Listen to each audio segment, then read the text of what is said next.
अस्सलाम वालेकुम फ्रेंड्स, क्या हाल है। उम्मीद करती हूँ आप सब खैरियत से होंगे, जहाँ होंगे खुश होंगे, खैरो आफियत से होंगे। आज की वीडियो भी बहुत ज़्यादा ख़ास और स्पेशल होने वाली है, क्योंकि आज भी मेरे पास यहाँ पे बचे हुए पीसेज हैं जिनका मैं इस्तेमाल करूँगी। लेसेस के पीसेज भी बचे हुए हैं, फैब्रिक के पीसेज भी बचे हुए हैं कुछ, और एक प्रिंट कलर का मेरा ड्रेस था जिसमें से ये पीसेज बचे थे। इसमें जो फ्लावर्स थे ना थोड़े ऑफ वाइट कलर के, उसके साथ मैचिंग करते हुए मैंने एक और प्लेन फैब्रिक लिया है, ठीक है। और इन सारे पीसेस की डिटेल मैं साथ साथ आपको दिखा रही हूँ, उम्मीद है आपको समझ आ रही होगी।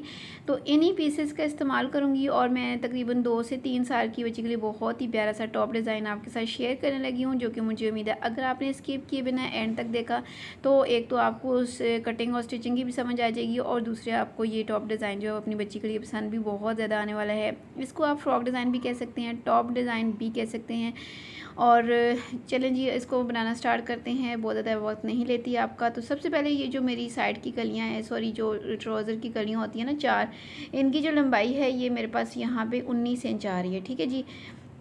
अच्छा, उसके बाद ये जो दूसरा फैब्रिक है ना इसी कलर का, यानी इसी प्रिंट का, तो इसकी लंबाई ये भी मेरे पास फोल्डेड है, तो इसकी लंबाई 15 इंच है और इसकी जो चौड़ाई है ये भी यहाँ पे तकरीबन 15 इंच है, ठीक है। ये चौकोर है यानी फोल्डेड पड़ा हुआ है, ठीक है। एक तो ये चीज़ हो गई, इसको कुछ इस तरीके से हम यूज़ करेंगे फ़ोल्ड करके। और ये जो मैंने प्लेन फैब्रिक लिया है ना, तो इसके साथ हमने जो है ना वो इसका जो ना ऊपर योक वाली साइड पे डिज़ाइनिंग करनी होगी, ठीक है जी। तो जितना भी आपका जो तीरा है ना, यानी जितना भी आपका शोल्डर होगा ना, उतनी आपकी ने इस फैब्रिक की चौड़ाई लेनी है। मैंने 10 इंच ली है, ठीक है, क्योंकि मेरा जो तीरा है ना, जो शोल्डर है वो 10 इंच तक होगा, ठीक है जी। तो मैंने ये भी मेरे पास डबल फैब्रिक है, यानी 2 पीसेज हैं। चौड़ाई मैंने यहाँ पे 10 इंच ली है। अब ये मैं आपको इसकी लंबाई भी बताती हूँ कि मैंने लंबाई कितनी लेनी है, ठीक है। ऊपर से मैं इसको सीधा कर लेती हूँ। और लंबाई जो है वो आप पेटी के हिसाब से लें, जितना 2 से 3 साल की बच्ची की पेटी का साइज़ होता है ना, वो आप साइज़ ले लें। उससे 1 इंच तक कम भी रख सकते हैं, ठीक है। ज़रूरी नहीं है कि अगर फैब्रिक आपका कम है तो आप उतनी ही रखें, नहीं, आप 1 इंच तक कम भी रख सकते हैं, लेकिन बहुत ज़्यादा कम इस फैब्रिक को नहीं रखना, वो फिर ज़्यादा अच्छा नहीं लगेगा। 7 इंचज़ मैंने यहाँ पर इसकी लेंथ ले ली है, इस वाले पीस की। 5 इंचज़ इसकी मैंने जो ना वो चौड़ाई ले ली है, ठीक है जी। अच्छा, इसको यहाँ पे हमने सेट करके लगाना होगा, कुछ ऊपर बढ़ा के हम लगाएंगे, ठीक है जी, ताकि जो हमारी फ्रॉक है ना उसकी लंबाई भी साथ में कंप्लीट हो। और ये वाला जो फैब्रिक है इसको मैंने यहाँ पे सेंटर में लगाना होगा, ठीक है। इसको मैंने थोड़ा रेगुलर शेप में कर लिया है और कुछ इस तरीके से ये यहाँ पे ये वाले पीसेस एडजस्ट होके आएंगे, ठीक है जी। कुछ इस तरीके से मैंने आपको एक आइडिया दिया है, ठीक है। लेकिन अभी स्टिचिंग जो है वो थोड़ी चेंज हम करेंगे। सबसे पहले तो ये जो सेंटर वाले पीसेस हैं ना, इनको मैं 2 हिस्सों में डिवाइड कर लेती हूँ, ठीक है।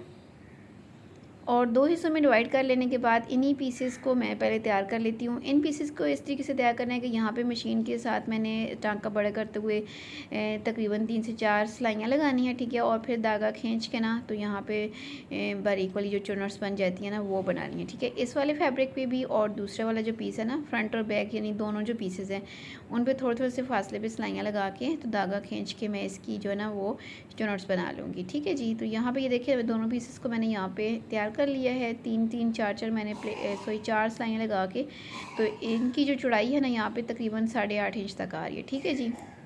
अच्छा, इसको फिलहाल साइड पे करते हैं। अब ये वाला पीस है, इसको थोड़ा सा डिज़ाइनिंग शेप देते हैं। तो जो ओपन साइड है वहाँ से मैंने चौड़ाई वाली साइड से 1 इंच पे मार्क लगाया है, और ऊपर से शोल्डर वाली साइड से नीचे की तरफ मैंने 3 इंच पे मार्क लगाना है, ठीक है जी। और इस 3 इंच को मैंने नीचे वाले 1 इंच तक, यानी कि इसको ऐसे हमने हल्की सी राउंड शेप में इसको ड्रॉ करना है और इसके ऊपर से ही कटिंग करनी है, ठीक है जी। कुछ इस तरीके से बिल्कुल हमने लाइट सी इसकी कटिंग की है, यहाँ से इसका कॉर्नर नहीं निकलना चाहिए। इसको हम राउंड हल्का सा करेंगे, जैसे हमारी जो यू शेप होती है ना, वो कह सकते हैं आप। मैंने यू शेप बनाई है, तो वहाँ पे 1 इंच मैंने कट किया है अंदर की तरफ, तो यहाँ से इसको भी मैंने 1 इंच तक कट कर लिया, ठीक है। साइड वाली जो कलियाँ हैं कुछ इस तरीके से ये इसके ऊपर सेट होकर आएंगी। बाद में स्टिचिंग में मज़ीद भी ये अगर अंदर की तरफ होगा तो जैसे ये सेटिंग में आएगा ना वैसे ही हम इसको सेट कर लेंगे। सबसे पहले तो जो सेंटर वाले पीसेस थे ना, उसके साथ मैंने साइड वाली जो कलियाँ हैं उनको स्टिच कर लेना, और नीचे से ऊपर की तरफ स्टिच करके लाएंगे, ताकि जितना भी एक्स्ट्रा होगा ना कलियों का जितना भी हिस्सा, वो ऊपर की तरफ निकला हुआ हो, ठीक है जी। नीचे से हमने दामन वाली साइड से इन कलियों को स्टिच करके लाना है, ताकि सारा जो है ना एक ही तरफ इसकी जो स्टिचिंग है ना वो एक्स्ट्रा हो। तो ये देखिए यहाँ पे मैंने इन पीसेस को, साइड वाले पीसेस को जोड़ लिया, फ्रंट और बैक दोनों के ही पीसेस मैंने जोड़ लिए हैं, ठीक है जी। और अब इस वाले पीस को थोड़ा साइड पे करते हैं और ऊपर वाले पीसेस को लेते हैं। तो पीसेस में 3 इंचेस पे जो मैंने मार्क लगाया हुआ है ना, इस 3 इंच पे मैं कट लगा लेती हूँ ताकि ये चारों साइडों पे जो है ना वो ये वाला कट चला जाए। ठीक है जी। ये कट लगाने का मकसद मैं भी आपको बताती हूँ क्या है कि जो हम इसकी लेस लगाने लगे ना वो इस कट से नीचे लगाएंगे। ठीक है, इस कट से ऊपर वाला जो हिस्सा है वो तो हमारा आ जाएगा आर्मोल के अंदर, आर्मोल की सिलाई में, लेकिन इससे नीचे जो है ना वो हमारी लेस जो है ना वो दिखेगी, इसलिए हम इससे नीचे नीचे इसको लगाएंगे।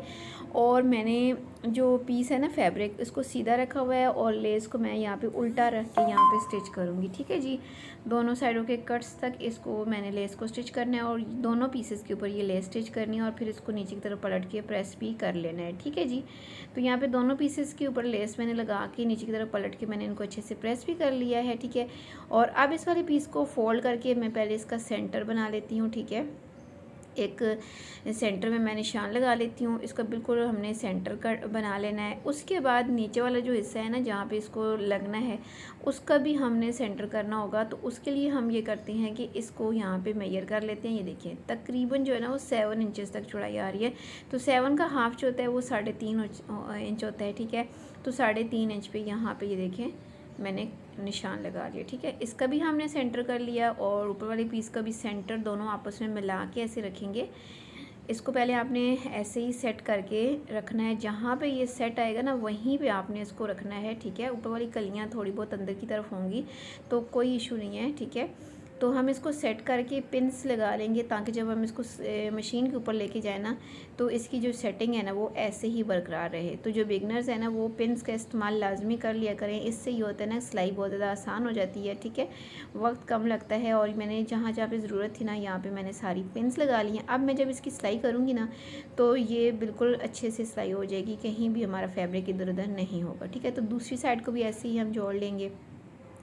तो इसके साथ ही मैंने यहाँ पे इस पीस को जो है ना वो जोड़ लिया है। ठीक है, ऊपर रख के मैंने स्टिच किया है तो लेस बाहर की तरफ निकली हुई बहुत ज़्यादा प्यारी लग रही है। ठीक है, अब मैंने इसको फिर से 2 फोल्ड करके बिछा लिया अच्छे से ताकि हम इसकी प्रॉपर जो है ना वो कटिंग कर सकें।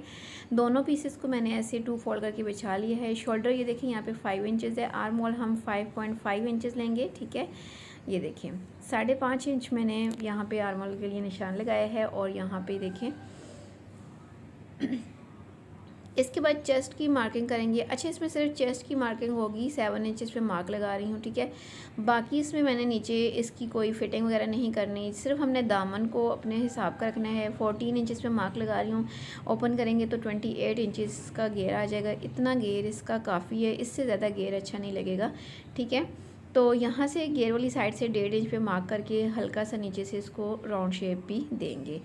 तो अब यहाँ पे मैं इसकी कटिंग कर रही हूँ। ठीक है, तो जब तक मैं इसकी कटिंग कर रही हूँ ना, आप मेरे चैनल पर अगर फर्स्ट टाइम आए हैं तो आपसे रिक्वेस्ट है कि प्लीज़ मेरे चैनल को सब्सक्राइब करते हुए जाइएगा, साथ दिए गए बेल आइकन बटन को लाजमी प्रेस कर लिया करें ताकि जब भी इस तरह से डिज़ाइनिंग से रिलेटेड नई वीडियो अपलोड हो तो उसका नोटिफिकेशन आपको सबसे पहले मिल सके। गले के लिए मार्किंग करेंगे तो गला जो है वो मैं 2 इंच से 1 पॉइंट कम रखते हुए इसकी चौड़ाई रखूँगी और इतना ही मैं इसकी लंबाई रखूँगी। ठीक है, और यहाँ से इसकी मैं राउंड शेप बना लूँगी। जो फ्रंट साइड का गला होगा ना उसकी चौड़ाई भी सेम ही होगी, सिर्फ इसकी जो लंबाई है ना वो 3 इंचज़ हम रखेंगे। ठीक है जी, यानी जो फ्रंट साइड का गला है उसको मैंने 1 इंच बढ़ाना है। पहले बैक के अकॉर्डिंग हम कटिंग करेंगे और फिर फ्रंट वाले पीस को उठा के तो हम फ्रंट वाले पीस की कटिंग भी यहाँ पे कर लेंगे। फ्रंट गले को हमने यहाँ पे 3 इंचज़ तक डीप कर लिया। ठीक है जी, अब फ्रंट और बैक दोनों को अलग अलग करेंगे। इनकी मज़ीद जो कटिंग अलग से करनी है वो हम कर लेंगे। यानी जो फ्रंट साइड का आर्म होल है ना उसको हल्का सा हमने ऐसे डीप कट करना है, बिल्कुल माइनर सा हमने कट करना है, बहुत ज़्यादा गहरा कट नहीं करना। ठीक है, और जो बैक पार्ट है ना उसके बैक पे हमने तकरीबन 2 इंच तक हमने एक कट लगाना है। ये कट हम लाजमी लगाते हैं क्योंकि बच्चों के गले हम छोटे बनाते हैं, लेकिन ये कट होने की वजह से गला जो है ना बच्ची के सर में से आसानी से हम उतार सकते हैं। तो कट के हिसाब से मैंने यहाँ पे पट्टी कट किया है, पट्टी को सेंटर में से कट के हिसाब से कट किया और यहाँ पे सीधी साइड पे रख के इसको स्टिच करेंगे और फिर बैक पे हम इसको पलट लेंगे। साथ ही मैं इसके अंदर जो है ना वो एक लूप भी बना के लगा लूँगी। ठीक है जी, और उसके बाद मैं यहाँ पे शोल्डर की सिलाई भी साथ ही में कंप्लीट कर लूँगी। ठीक है जी, इसके बाद ये जो साइड से फैब्रिक निकला है इसमें से मैं और पट्टियाँ कट कर लूँगी। ठीक है, ये 2 पीसेस हैं और एक पट्टी कट करके इसको आपस में स्टिच कर लूँगी ताकि ये एक लंबी सी और एक पट्टी जो है ना वो मेरे पास तैयार हो सके गले के नीचे लगाने के लिए। अब ये वाला जो प्लेन फैब्रिक बच गया है ना, इसी प्लेन फैब्रिक के साथ मैंने स्लीव्स बना लेनी है। 2 फोल्ड है तो मैं इसको 4 फोल्ड कर लेती हूँ और जो इसकी यहाँ इस साइड है ना ओपन साइड, वहाँ से मैं इसकी आर्म होल की कटिंग करूँगी। सेंटर में से इसको 2 हिस्सों में डिवाइड कर लूँगी, ठीक है।